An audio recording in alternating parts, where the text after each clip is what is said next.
Hello everyone! Hello guys! Welcome sa aking channel Divine Twin Tarot PH. Tignan natin ang messages gabay energy para sa September 13, 2023. Gusto ko lang magpasalamat sa lahat ng nanonood, nagla-like, nag-share ng ating mga video.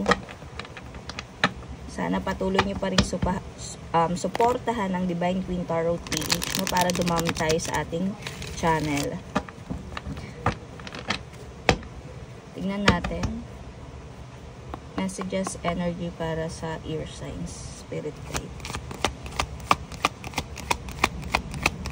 Spirit guide. Meron ka ditong 8 of Cups. So, you have a journey guys, no? Yung iba dito, may panibagong journey kayong mangyayari sa buhay nyo. At yung iba naman dito, it's about separation, may paghihiwalay. Yan, no? Nakakaranas yung iba sa inyo ng mga taong nasa paligid nyo na masyadong manipulator. At ikaw, para kang napaghihinaan sa loob, sa yung puso mo, no, nanghihina, hindi makapag-decide ng maayos. Saka bang may paparating ba sa yung offer, na mag-iibang bansa ka, at ikaw na panghihinaan ka ng loob, ano? Wala kang lakas umalis, kahit na gustong gusto mo na mabago yung buhay mo. Parang ikaw,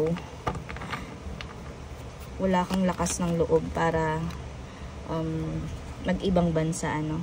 Yung iba naman dito, it's about separation.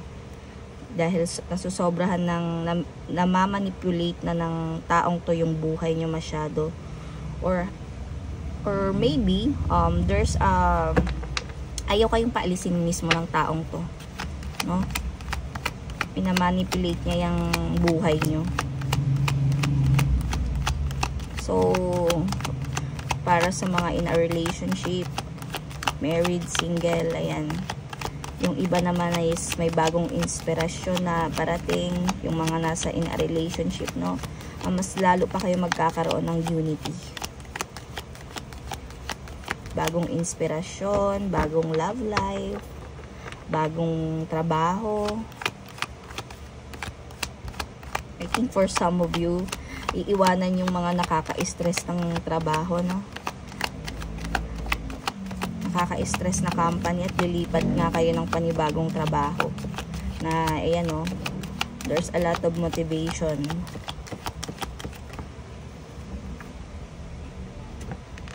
Yan, makaka-recover ka kung ano man yung mga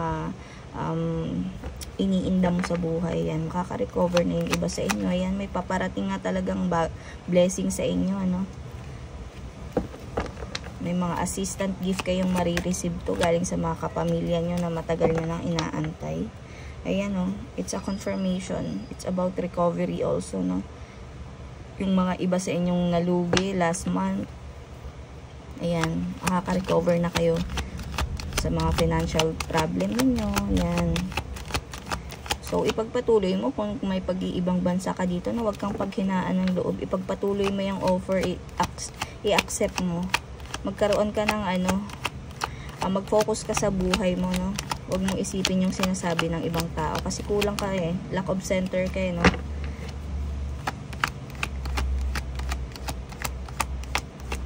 Para maging stable yung ayan, no, para sa pamilya mo. Yung iba kasi dito na single, no, or in a relationship, hindi pa married, nagpo-focus kayo masyado sa taong mga kapartner nyo, no? Isipin nyo na may pamilya kayo, may pamilyang umaasa sa inyo. Ayan.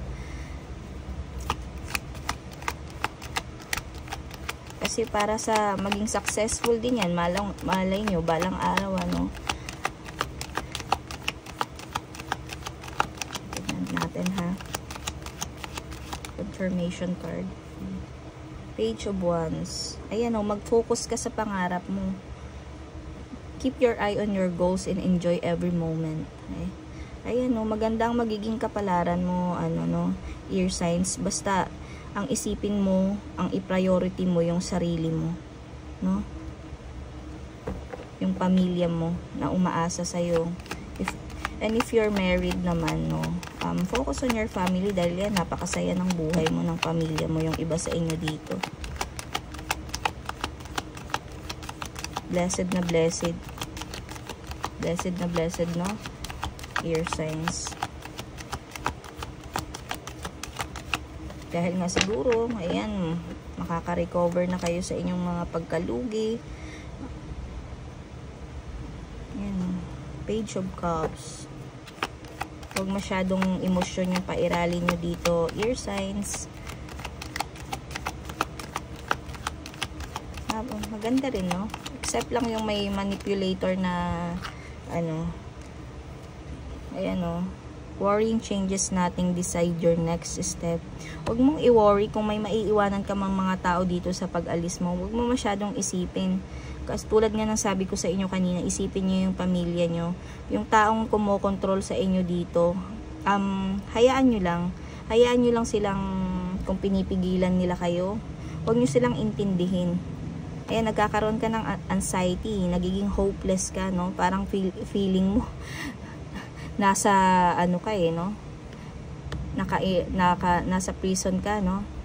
Halos hindi ka makapag-decide para sa sarili mo. Pero kung iniisip mo ang iyong pamilya, no? Ang iyong pamilya, ang iyong kinabukasan, magkakaroon ka, magiging successful yung buhay mo, eh. Mababago din yung isip ng yung nagmamanipulate sa'yo, lalo na pag nakaalis ka na, nasa ibang bansa ka na, or it's either your family, ayaw kang paalisin, ano? Para rin yan sa kanila. Or kung may trabaho man yan, pupunta ka sa malayong lugar at ayaw kanilang payagan. Kakaroon yung iba sa inyo ng anxiety. Or for some of you, nabiktima dito. Nabiktima na, tingnan natin kung ano to, ha? Na-scam ba kayo? Tingnan natin, air signs. Clarify natin tong barahan na to. Ayan, no, may success ang nag-aantay sa inyo, no? Tingnan pa natin. Clarification for this card.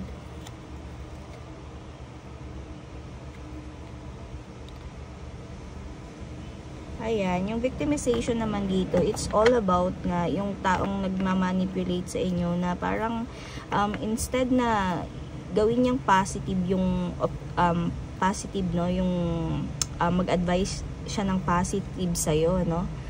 Ang ginagawa niya pa is parang pinapahina niya yung loob mo, no? Para hindi mo maabot yung mga pangarap mo, para hindi mo siya layuan, hindi mo siya, para maging ineffective ka, an effective person. Alam mo yun, para hindi ka makatayo sa sarili mong mga paa, no? Gusto niya parang nakadepende ka pa rin sa kanya.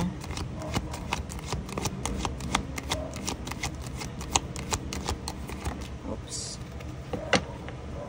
Ayan, no? It's a burden, eh. Masyado kanyang, ayan, no? Stress na stress ka dito. Stress na stress ka.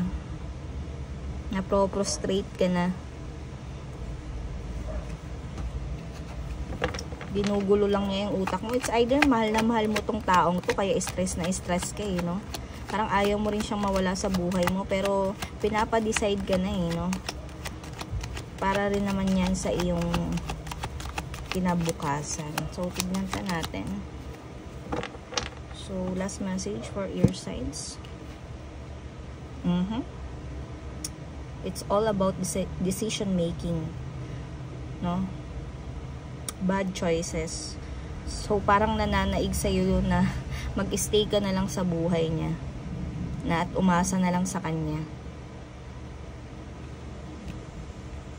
So nasa sa inyo pa rin yung pagdidesisyon, no, ear signs. But para sa akin, matuto kang tumayo sa sarili mong paa, wag kang umasa sa taong yan, no, or sa kung sino man yan, no. Tignan pa natin, ear signs. nananaig sa'yo yung pagmamahal mo sa kanya, kaya hindi ka makapag-decide ng maayos para sa iyong pamilya at para sa iyong sarili. Selling out.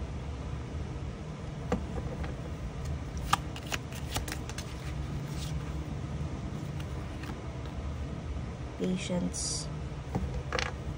Huwag mong ibenta yung ano no, yung pangarap mo para ikasasaya lang ng isang tao. Hindi niya hawak ang buhay mo, na may sarili kang decision air signs. May sarili kang pangarap, huwag mong kakalimutan yun, ano.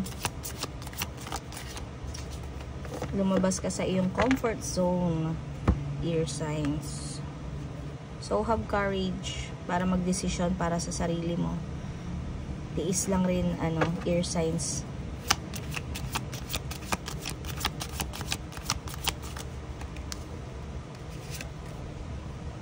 Letting go.